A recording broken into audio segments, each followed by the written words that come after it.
Part B.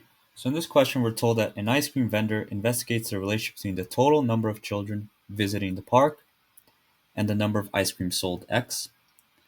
And then we're shown a table with the data for 5 different days. So in the top row, we have Y, which is the number of children visiting the park. And in the bottom row, we have X, which is the number of ice cream sold. And then part B, we're asked to find an appropriate regression equation that will allow the vendor to predict the number of ice cream sold on a day when there are Y children in the park. So basically, we're trying to predict the number of ice cream sold, which is X, based on the number of children in the park, which is Y. So we're going to be doing a regression of X on Y. We're going to be using the Y values to try to predict our X values. So we're going to get an equation in the form X equals AY plus B. So this is the opposite. Usually we have regression of Y on X. We use X coordinates to try to predict our Y values. And this is how the calculator usually does it, Y equals AX plus B.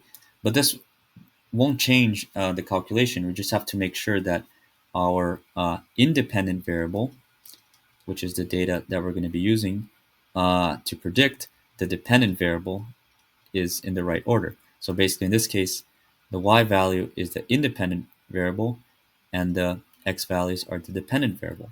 So when we input this into the calculator, we just have to make sure that the independent value list is correct and the dependent values list is correct as well. So anyway, let's go to our calculator.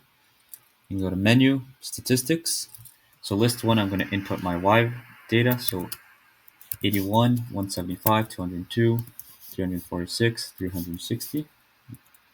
So there's my 5 days. X values in list 2, 15, 75, 23, 35, and 46.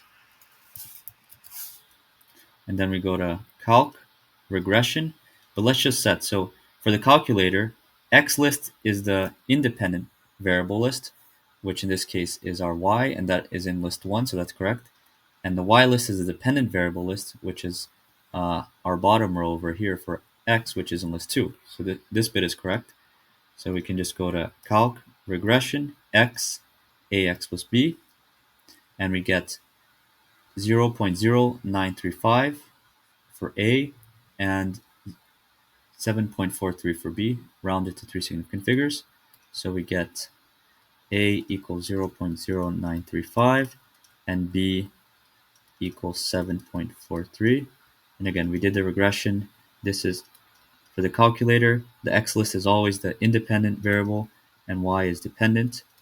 But we just had Y in list 1 and